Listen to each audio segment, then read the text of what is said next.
하나님의 말씀 우리 같이 좀 보겠습니다. 고린도전서 15장 1절로 11절입니다. 고린도전서 15장 1절로 11절까지 우리 다 같이 한 목소리로 읽겠습니다. 형제들아, 내가 너희에게 전한 복음을 너희에게 알게 하노니 이는 너희가 받은 것이요 또 그 가운데 선 것이라. 너희가 만일 내가 전한 그 말을 굳게 지키고 헛되이 믿지 아니하였으면 그로 말미암아 구원을 받으리라. 내가 받은 것을 먼저 너희에게 전하였노니 이는 성경대로 그리스도께서 우리 죄를 위하여 죽으시고 장사 지낸 바 되셨다가 성경대로 사흘 만에 다시 살아나사 게바에게 보이시고 후에 12 제자에게와 그 후에 500여 형제에게 일시에 보이셨나니 그 중에 지금까지 대다수는 살아있고 어떤 사람은 잠들었으며 그 후에 야고보에게 보이셨으며 그 후에 모든 사도에게와 맨 나중에 만삭되지 못하여 난 자 같은 내게도 보이셨느니라. 나는 사도 중에 가장 작은 자라. 나는 하나님의 교회를 박해하였으므로 사도라 칭함받기를 감당하지 못할 자니라. 그러나 내가 나된 것은 하나님의 은혜로 된 것이니 내게 주신 그의 은혜가 헛되지 아니하여 내가 모든 사도보다 더 많이 수고하였으나 내가 한 것이 아니요 오직 나와 함께 하신 하나님의 은혜로라. 그러므로 나나 그들이나 이같이 전파하며 너희도 이같이 믿었느니라. 아멘. 오늘 고린도전서 15장은 사실 정말 중요한 장이라고 할 수 있어요. 왜냐하면 15장 앞부분에는 기독교 핵심 진리인 복음에 대하여 명확하게 설명하고 있기 때문에 그렇습니다. 그래서 다시 말해 복음이 뭔지, 우리가 믿고 있는 구원의 복음이 무엇인지 그것에 대하여 사도 바울은 아주 선명하고 명확하게 그렇게 우리에게 말해주고 있습니다. 사실 우리 교회에서 복음에 대해서 제가 워낙 많이 또 말씀을 나누고 또 설명을 드려서 아마 모르진 않을 겁니다. 그럼에도 불구하고 사실 복음이라는 것은 아무리 강조해도 우리에게 결코 지나치지 않은 게 복음이죠. 그래서 우리가 복음이 뭐예요? 복음. 참 이 복음에 대해서 물어볼 때 정말 이 복음을 성경에 입각해서 선명하게 이렇게 설명하는 분이 사실 그렇지 많지 않습니다. 그래서 결론부터 말씀을 드리면 복음이란 하나님이신 예수님께서 또 인간의 몸을 이 땅에 입고 오사 우리의 죄를 대신하여 또 십자가에서 죽어주시고 또 장사 지낸 바 되셨다가 성경대로 부활하신 것, 그거죠. 그러니까 이 복음의 정의를 사도 바울은 아주 명확하게 우리에게 제시하고 있는데요. 1절의 말씀을 함께 한번 봅니다. 형제들아, 내가 너에게 전한 복음을 너에게 알게 하노니 이는 너희가 받은 것이요 또 그 가운데 선 것이라. 그러니까 사도 바울이 고린도 교회 성도들을 향하여 형제들아, 왜냐하면 이미 거듭났기 때문에 구원받았기 때문에 형제들아 이렇게 말하는 겁니다. 형제들아. 근데 여기 보니까 내가 너에게 전한 복음을 너희가 너에게 전했다. 근데 이 복음을 다시 한번 너에게 알게 한다. 이 말이에요. 알게 한다. 이는 너희가 이 복음을 받았고 또 그 복음 가운데 서 있기 때문이다.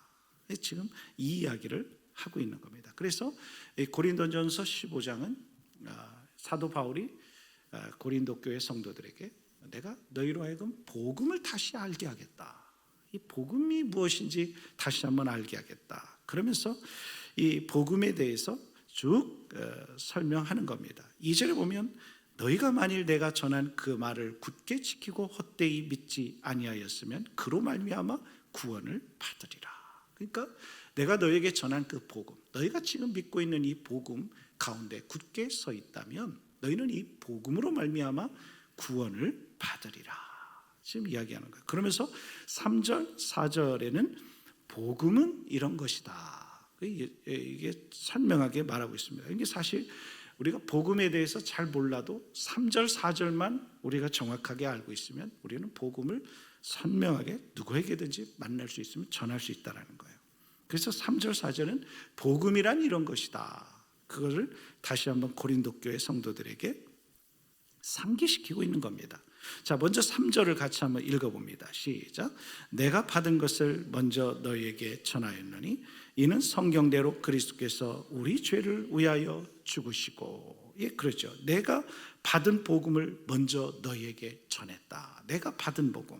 그러니까 이 복음이란 우리 성경대로 그리스도께서 우리 죄를 위하여 죽으시고 이건데, 여기서 성경대로라는 건 그런 거죠. 구약에서 말하고 있는 거예요. 그러니까 구약을 말하는데 지금은 이제 신약까지 다 66권이지만 그 당시 바울이 이야기할 때는 구약을 말하는 거예요. 그러니까 선지자들이 계속해서 끊임없이 애원해왔던 그 메시아, 그리고 동정녀 마리아를 통해서 탄생하실 분, 또 그 하나님의 아들, 그리고 그 아들이신 예수님께서 이 땅에 오셔서 우리 인류를 위하여 대속해 주실, 죄를 다 감당하시고 그 죄를 대신해서 죽어 주실, 이것을 구약에서는 끊임없이 다 예언하고 있거든요. 그걸 예언하고 있거든요. 그러니까 그 예언된 그것, 그래서 하나님의 아들이신 그분이 이 땅에 인간의 몸으로 입고 오셔서 우리의 모든 죄를 대신하여 죽으셨다. 그것을 말하는 거죠. 그러면서 계속해서 말하면 죽으심을 말하고 그 다음에 4절에서 또 말씀합니다. 4절 같이 읽어요. 시작. 장사 지낸 바 되셨다가 성경대로 사흘 만에 다시 살아나사. 그러니까 예수님께서 십자가에서 우리의 모든 죄를 대신하여 죽으신 것뿐만 아니라 무덤에서 장사 지낸 뒤 다시 구약의 예언대로 3일 만에 다시 살아나셨다. 지금 그 이야기를 하는 겁니다. 이것은 소생이 아니라 부활까지 가는 거죠. 그러니까 예수님은 우리의 모든 죄를, 우리의 과거의 죄, 현재의 죄, 우리가 앞으로 지을 모든 죄까지도 예수님께서는 단번에 십자가에서 용서해 주셨다 이 말이에요. 대속해 주셨다 이 말이에요. 그렇게 대속해 주시고 우리의 죄를 모두 대신해서 그분이 우리를 대신하여 죽으시고 또 그 예수 그리스도께서 장사 지낸 바 되셨다가 3일 만에 다시 부활하셨다, 살아나셨다. 지금 이 말씀하는 겁니다. 그러니까 복음을 다시 한번 정의하면 예수 그리스도께서 사람의 형상을 입고 이 땅에 오셔서 우리의 인류의 모든 죄를 대신하여 십자가에서 죽어주시고 장사 지낸 바 되셨다가 부활하신 것, 이것이 복음이에요. 그러니까 예수님의 인간 되심과 죽으심, 장사 지냄, 또 살아나시고 부활하심, 이게 복음입니다. 그러니까 이 복음, 이 내용과 다른 것은 복음이 아니죠. 이거와 다른 것은 복음이 아닙니다. 그러니까 사람처럼 비슷하게 생겼는데 마네킹은 사람이 아니지 않습니까? 복음이 비스무리해 가지고는 복음은 아닌 거죠. 명확한 거. 자, 이것이 복음이고 우리가 이것을 믿는 것이고 또 이 복음을 전하는 겁니다. 자, 그러면서 사도 바울은 이 복음을 깨닫고 나니까 자신이 믿고 있는 이 복음이 얼마나 놀라운 것인지를 깨달은 거예요. 그래서 8절에서 그는 다음과 같이 이렇게 고백하는 겁니다. 맨 나중에 만삭되지 못하여 난 나 같은 자에게도 보이셨다. 여기 만삭되지 못하여 난 자라고 표현합니다. 자신을 그렇게 표현하죠. 만삭되지 못했다. 이건 문자적으로 보면 어떤 유산된 태아, 조사나 이렇게 말하는 거예요. 그러니까 정상적인 출생 과정을 거치지 못하고 태어난 아기, 그것을 말하는 거죠. 그러니까 바울은 자신을 나는 조금 부족한 정도라고 표현하지 않고요, 정상적이지 못한 출생, 볼품없는 존재, 기대받지 못한 그런 존재라고 바울은 자기 자신을 그렇게 소개하는 겁니다. 바울이 이렇게 자신을 표현한 이유는요, 그는 예수님의 제자들인 베드로나 요한, 야고보 또 다른 제자들처럼 그 제자들은 뭐예요? 예수님을 직접 따라다니면서 예수님에게 3년 6개월 동안 직접 사사를 받은 겁니다. 그렇게 훈련 받은 거예요. 근데 자신은 그 제자들처럼 그렇게 훈련받지는 못했다는 거예요. 이렇게 예수님을 따르지 않았을 뿐만 아니라 그 다른 사도들, 다른 제자들처럼 예수님께 직접 배우고 따르지 못했을 뿐만 아니라 그 정도까지도 아니라 자기는 그 이상을 넘어 오히려 그 예수님을 믿는 사람들을 핍박하고 잡아다가 죽였다. 지금 그러니까 자기는 그 주님의 몸인 교회를 핍박하던 자다. 지금 이야기를 하는 겁니다. 그리고 옥에 가두기까지 했다. 죽이기까지 했다. 그래서 9절에서는 자신은 사도 중에 가장 작은 자다. 가장 작은 자다. 그리고 디모데전서 1장 13절에서는요 이렇게 표현합니다. 전에는 비방자요 박해자요 폭행자였다. 자기 자신이 전에는 이 복음을 알기 전에는 내가 비방자고 박해자고 폭행자였다. 나는 이런 존재였다. 과거에 마치 정상적인 출생이 아니라 갑자기 어떤 만삭되지 못하여 나온 아기같이 아이 같은 나에게도 주님이 나타나 주셨다. 이 말은 바울이 자기 비하가 아니라 하나님의 은혜에 대한 감격을 이렇게 표현하고 있는 거예요. 그래서 10절에 그러나 내가 나된 것은 하나님의 은혜로 된 것이다. 그러니까 나같이 만삭되지 않은 갑자기 출생한 것 같은 정말 이렇게 볼품없는 정상적이지 못하게 출생한 나 같은 나에게도 기대받지 못한 존재인 나와 같은 존재 나에게도 하나님의 은혜가 임했다. 그래서 그 하나님의 은혜로 나는 나된 거다. 지금 그 이야기를 하고 있는 겁니다. 그러니까 나는 사도가 될 자격이 없다. 나는 사도가 될 자격이 없다.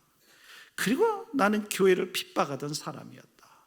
교회를 핍박했다는 것은 예수님을 핍박했다는 거죠. 왜냐하면 교회의 머리는 예수 그리스도고 교회의 지체는 구원받은 성도들을 말하기 때문에 그래요. 그러니까 교회를 핍박했다는 것은 곧 성도를 핍박한 건데 이는 예수님을 핍박했다 이 말이에요. 예수님을 핍박했다 이 말이죠. 그러니까 다른 사도들처럼 정상적인 어떤 과정을 거친 사람도 아니었습니다. 그런데 부활하신 주님이 나를 찾아와 주셨어요. 나를 만나 주신 거예요. 여러분 이것이 바울의 감격입니다.